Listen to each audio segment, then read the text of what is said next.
Assalamualaikum warahmatullahi wabarakatuh. Para guru PAUD, guru TK, guru RA, guru kelompok bermain, selamat datang di channel kita, channel Calistung Asik Indonesia. Alhamdulillah, hari ini kita akan mencari tahu sesuatu sama ahlinya. Nah, telah hadir Ibu Inti Parhati MA. Beliau ini adalah narasumber nasional, pengawas RATK Kemenak Kota Tangerang Selatan. Beliau juga Master Trainer PAI TK, Direktorat PAI Kemenak RI. Juga penulis buku 300 plus, ide perencanaan berbasis tim. Dan juga pegiat literasi pendidikan anak usia dini. Ibu Inti, Iya Pak. apa kira-kira yang ingin Ibu sharing nih hari ini ke kita gitu, ke netizen? Ya terima kasih teman-teman, sahabat guru PAUD, guru TK, guru RA, guru kelompok bermain. Saya akan berbagi atau sharing tentang konsep literasi, pembelajaran literasi untuk pendidikan anak usia dini sesuai dengan kurikulum prototipe atau kurikulum paradigma baru. Ini menarik nih. Nah, tapi sebelumnya kita mau tanya dulu Bu, literasi itu sebenarnya literasi pada anak usia dini itu apa gitu? Yang sesuai dengan kurikulum paradigma baru yang barusan Ibu sebutkan. Literasi untuk anak usia dini itu sebenarnya adalah secara sederhananya kemampuan untuk mengenali, untuk memahami informasi berupa gambar, simbol, cerita, dan kemampuan mengkomunikasikan ide, gagasan, pemikiran lewat tulisan, lisan, maupun gambar, serta kemampuan atau motivasi yang tinggi serta partisipasi yang tinggi dari anak untuk mengikuti kegiatan pra membaca. Itu, Pak. Jadi tidak hanya sekedar membaca saja ya, tidak hanya sekedar mengetahui ya, tapi juga mampu mengomunikasikan dan kemudian terlibat aktif, partisipatif. Betul, dalam kegiatan membaca. Nah, di usia dini, ini seberapa penting literasi ini diajarkan, disampaikan ke pendidikan anak usia dini, dan kenapa sih harus literasi? Anak usia dini itu setahu kita kan kegiatannya kan bermain ya, seperti di pendidikan anak usia dini kan kegiatannya banyak bermain, motorik dan sebagainya. Tapi kenapa harus literasi? Iya, sejatinya antara bermain dan literasi itu tidak bisa dipisahkan. Seperti itu? Betul, jadi bagaimana kita mengajarkan literasi dengan cara bermain. Mengajarkan literasi dan bermain. Betul, jadi bermain adalah belajar. Bukan belajar sambil bermain atau bermain sambil belajar. Dulu kita jargonnya itu bermain sambil belajar ya? Betul. Tapi sekarang itu bermain adalah belajar. Oke, bermain adalah belajar. Baik. Betul. Nah, tadi kembali kepada pertanyaan Pak Maksi tentang seberapa penting ini, sepenting-pentingnya. Kenapa penting? Jadi kalau kita melihat satu survei atau penelitian yang dilakukan oleh UNESCO tahun 2016 bahwa Indonesia itu kemampuan membacanya itu berada di level atau di peringkat 60 dari 61. 60 dari 61. Iya, tapi kemudian ada sedikit perubahan. Ini entah ini meningkat atau menurun Pak di tahun 2016 itu. Kemudian di tahun 2019 UNESCO kembali melakukan survei terhadap tingkat kemampuan literasi, dan hasilnya Indonesia itu berada di peringkat 62 dari 70. 62 dari 70. Iya, itu kira-kira naik atau turun itu ya Pak ya. Saya nggak tahu, Bapak kan sebagai ahli. Kalau untuk optimisme sih kayaknya itu menurun dari 60 ke 62. Oke, baik ya. Nah, kenapa? Itu yang pertama, yang mendasari itu, dan ternyata dari kemampuan dasar literasi ini akan berpengaruh terhadap kemampuan lain. Kemampuan berpikir tingkat tinggi, kemampuan memahami masalah, kemampuan berpikir kritis, itu kan adalah diawali oleh kemampuan literasi. Semuanya diawali dari literasi. Nah, kenapa harus dari anak usia dini? Apakah di kurikulum hanya ada di kurikulum sekarang? Kurikulum dulu tidak ada? Bukan. di kurikulum 2013 yang saat ini masih diterapkan pun jargon atau isu atau pesan literasi itu sangat kental. Hanya ini belum efektif atau belum secara maksimal diterapkan oleh guru. Jadi kurikulum baru yang sekarang nanti akan diterapkan, katanya akan diterapkan di tahun 2024 dan saat ini sedang diterapkan di sekolah penggerak, itu jargon utama, tema utamanya adalah untuk anak usia dini adalah literasi. Dan itu menarik, Pak, karena kalau kita perhatikan kenapa literasi tadi, itu Indonesia tuh saat ini berada di darurat baca atau 0 buku.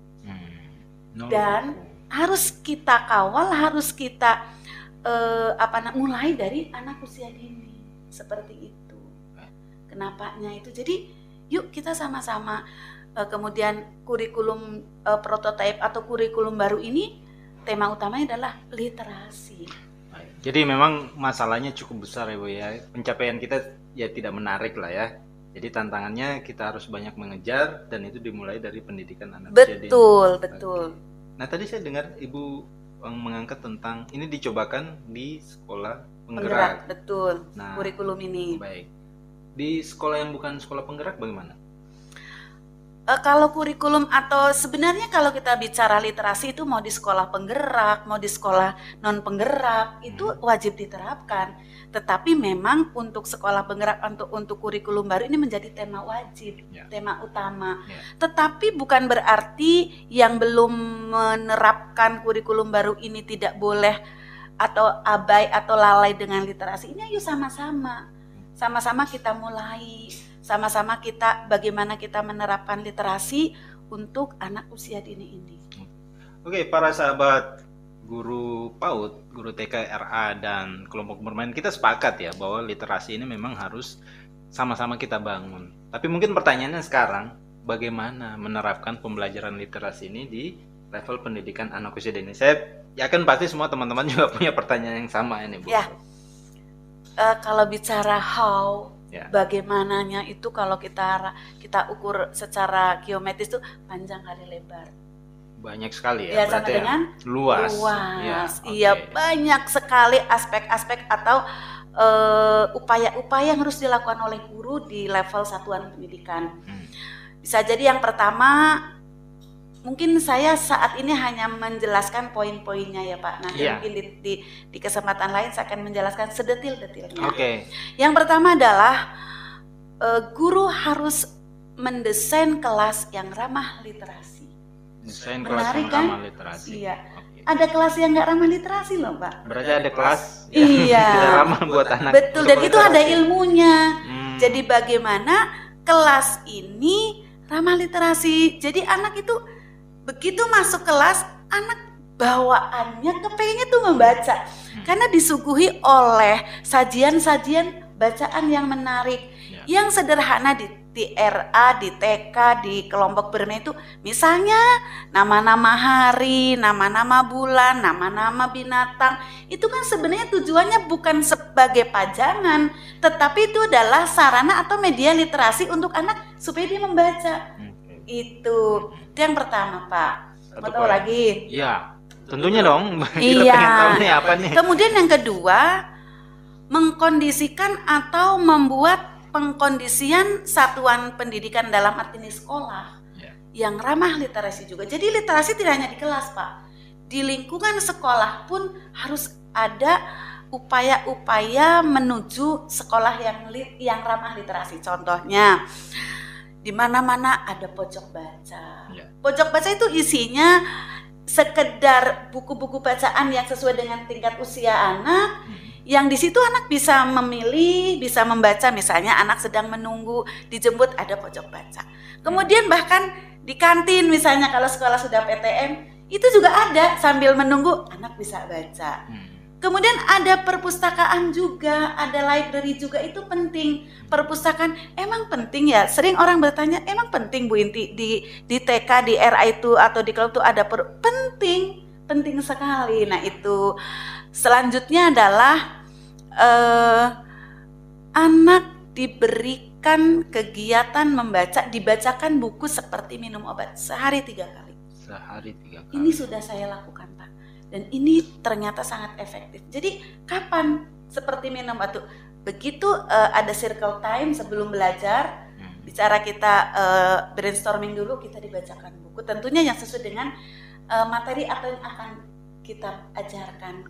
Kapan lagi? Setelah anak-anak istirahat dan terakhir sebelum anak pulang. Kemudian ada lagi Pak, itu adalah adanya buku besar. Buku besar dan ini kayaknya kalau kita bicara buku besar di level atau di satuan pendidikan kita pada umumnya belum banyak yang tahu. Ternyata buku besar itu sangat efektif dalam memberikan stimulus atau rangsangan supaya anak bisa membaca karena gambarnya besar dan gambarnya banyak Pak. Jadi kalau buku-buku kita kan sekarang tulisannya banyak, gambarnya kecil. Kalau buku besar ini tidak menarik, tidak eye catching. Dan yang paling penting, ini masih banyak nanti kita bicara. Ini antara lain Pak, pembelajaran calistung yang dilakukan dengan cara yang asik, mudah dan menyenangkan, yaitu bermain. Kembali kepada kurikulum Merdeka Belajar. Merdeka Belajar bagi anak usia dini adalah merdeka bermain yang bermakna. Dan masih banyak lagi Pak, nanti kita kupas bagaimana menerapkan pembelajaran literasi di anak usia dini. Ya, berarti poin-poin yang tadi dipaparkan Bu Inti ini kan hanya sebagai pengantar saja. Nanti insya Allah di sesi podcast berikutnya kita akan kupas lagi tentang yang tadi Ibu Inti sebutkan ya, tentang setting ruangan yang literatif, lingkungan sekolah yang literatif, kemudian dan sebagainya tadi ya. Nanti kita sampaikan di podcast yang berikutnya. Nah, teman-teman, para sahabat guru PAUD, guru TK, guru RA, guru kelompok bermain ini tentunya sangat menarik, sangat menantang. Kita pengen banyak lebih tahu lagi Bu ya tentang pendidikan literasi pada anak usia dini ini. Nah, bagi teman-teman yang ingin mengetahui informasi lebih jauh, bisa menghubungi nomor yang ada di channel YouTube Calistung Asik Indonesia ini. Salah, Ibu siap berbagi. Insya Allah.